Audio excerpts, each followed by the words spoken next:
They consistent pitcher for us the entire season. His hitting was up and down. He had some games like last tournament where he carried us. Last tournament, he had the most hits on our team. This tournament, he struggled, which is what happens sometimes. He's been a little bit injured this fall, and we're working on trying to get him in better shape. Because if he can start to coordinate his body, harden up his core, do those things, he's going to be very dangerous. Because pitching-wise, he has a kind of a weird angle with good movement. Once he starts throwing breaking balls, it's going to be really, really hard to hit. And then offensively, he's just a big kid. When he's in rhythm, he does that. But on top of everything else, other than that one tournament where you had a wild hair up in front, I think you have one of the best teammates we ever have. Okay, clap it up. All right, Nate. Jax, one of our young guys. I feel sorry for him. He has to deal with this guy every day. No, he's such a sweet kid. I don't think I ever seen him get mad. He had to catch every inning this fall, except for 3. Think about that. Every game that we played, he caught an inning. Now, he didn't catch the whole every game, but every game that we played, all 4 tournaments, he caught every game.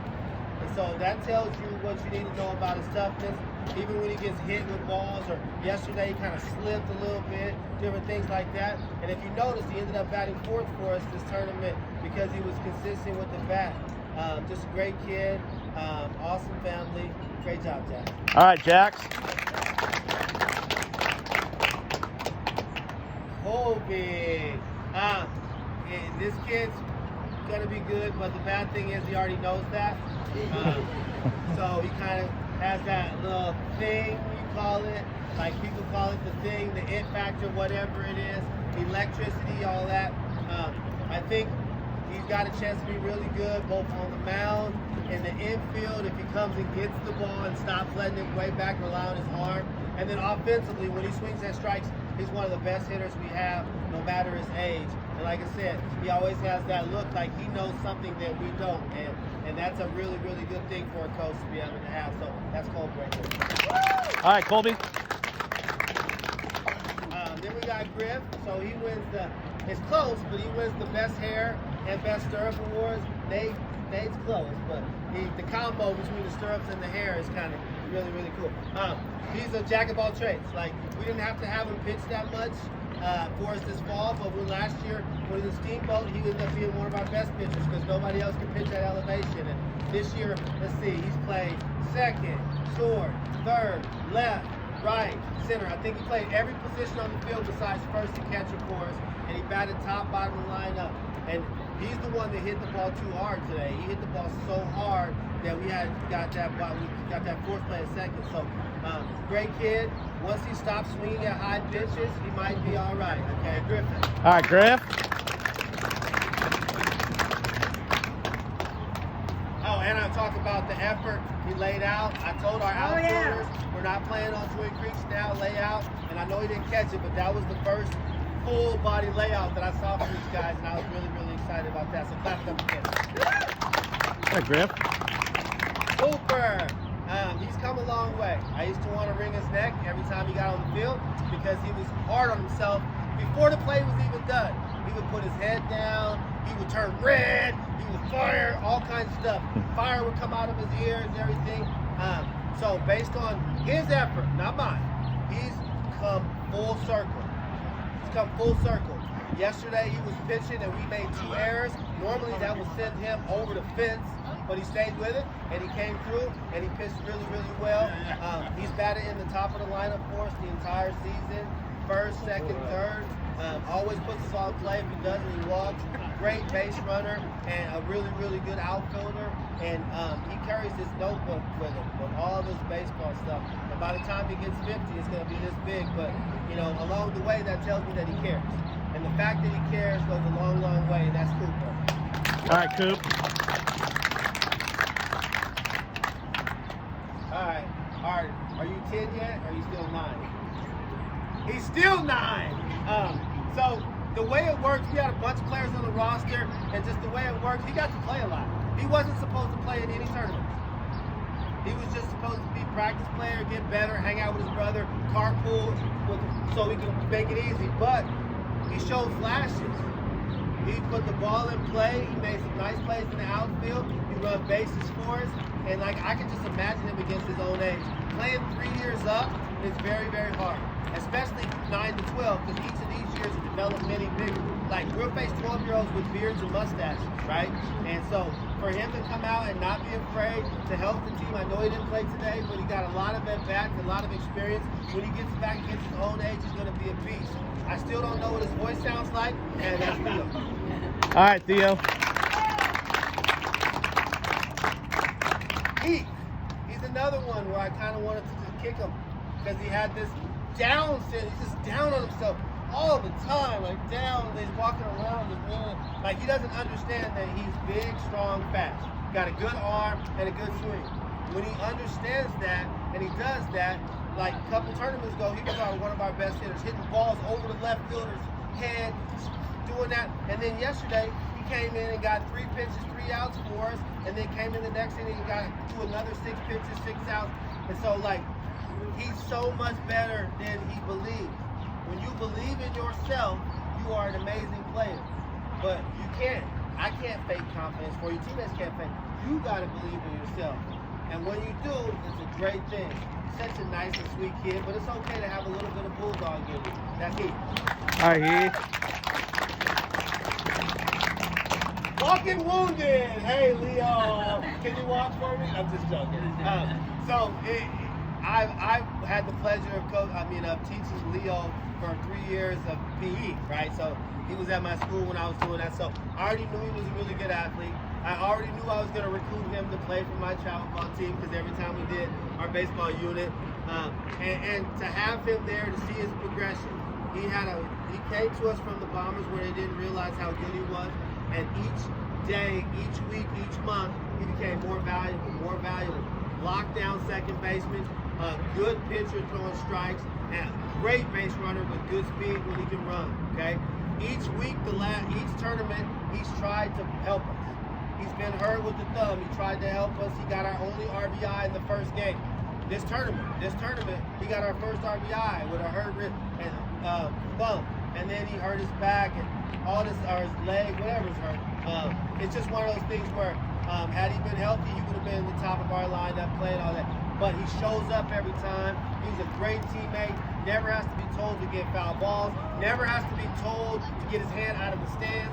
Never has to be told to cheer for his teammates. And you have a team like that, that makes coaching worthwhile. So great job, Leo. All right, Leo. Henry Pearson.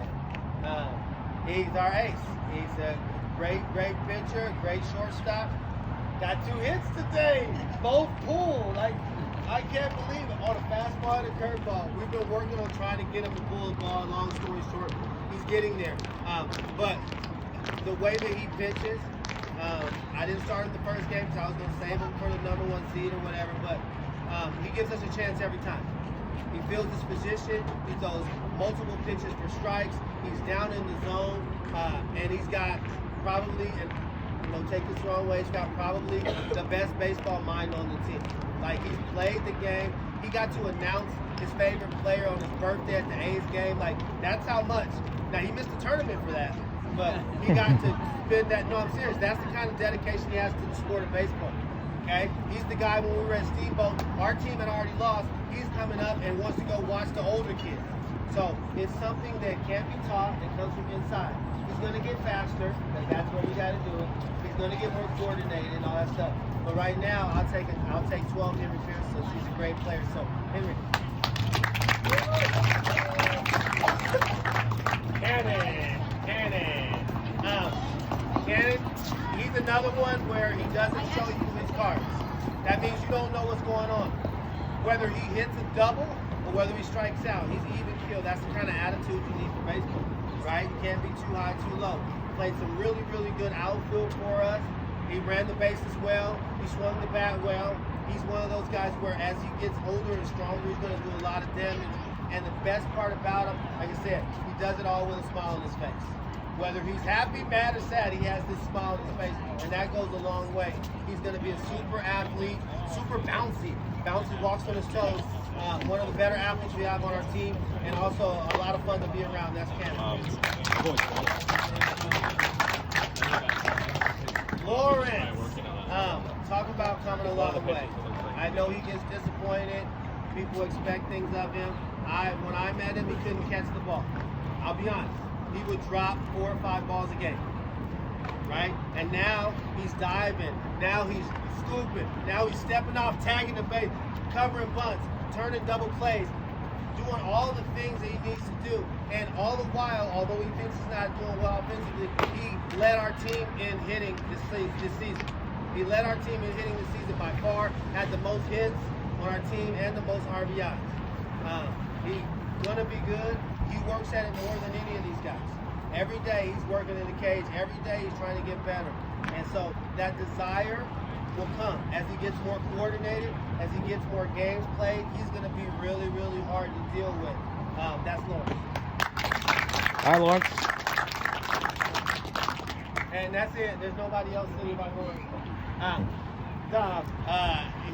just going to be honest. Like, every time I underestimate, because he's easy to underestimate. He's small. He's another one. I don't know what his voice sounds like. But he's a killer. Like, he wants it really bad. Last night, he set the tone for that game. When that guy, the big guy came out, couldn't throw strikes, and he comes up and he whacks one to the wall, gets us on their double, they come home to score. Like, that was what took the game away from the other team. He played really, really good second base for us. He played outfield when we needed to. Just an overall really great kid. Another kid with a great family that supports him and all that stuff. And like I said, you give me a team of those guys, and we can be successful over time. You'll get bigger, you'll get stronger, you'll get faster. That's what happens. And just don't ever lose that smile. Don't ever lose that desire. And that's Dominic. Yeah, Dom. And then last but not least, you guys have been paying attention to what's been going on. Just so you know, like, I've been coaching baseball for 20 years, been doing travel ball for 16. Daredevils, this is our 6th year. I've had a lot of things go on, transition in my life. I got full custody of my son on August 1st, okay? We moved to Mill Valley on September 1st, and I started commuting 5 days a week to San Francisco on September 18th, okay? So I'm in a transition now, all right? And without him, this would not be possible. Aaron's a great guy. I coached against him as a varsity coach at San Rafael. I know he knows what he's talking about. He took time back so he could help raise his son and do that. And I've been there. I wouldn't have been able to do the Daredevils the last 6 years if my son didn't play on the program and do all those things. So I just want everyone to really understand that he's the reason why we were able to compete at the level that we were competing. I just want everybody to clap for Aaron. Thank you. All right, Aaron. And then our team mom, she did a great job. She was on it. I didn't even have to tell her. She got you guys what you needed. She got you the email, told you where to be, what to do, all that stuff. And so, thank you very much. All right, Nhat. So at this time, before we get a break, I'm going to come around. Coach's going to come around. You're going to stand up. I'm going to shake your hand and look you in the eyes. We just finished the season. We just experienced something together. That means something. Where's your belt unbuckled?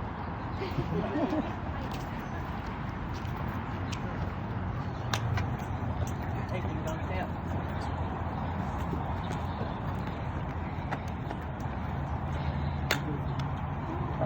Say something.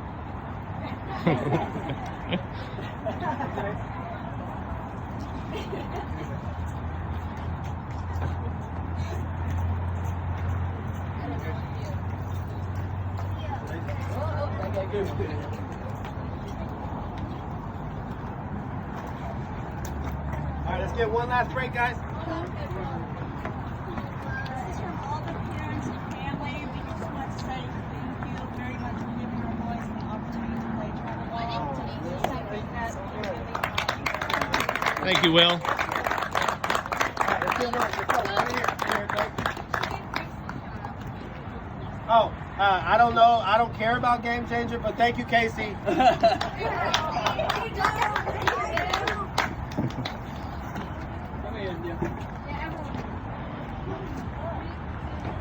Daredevils on me! Daredevils on me! 1, 2, 3, Daredevils!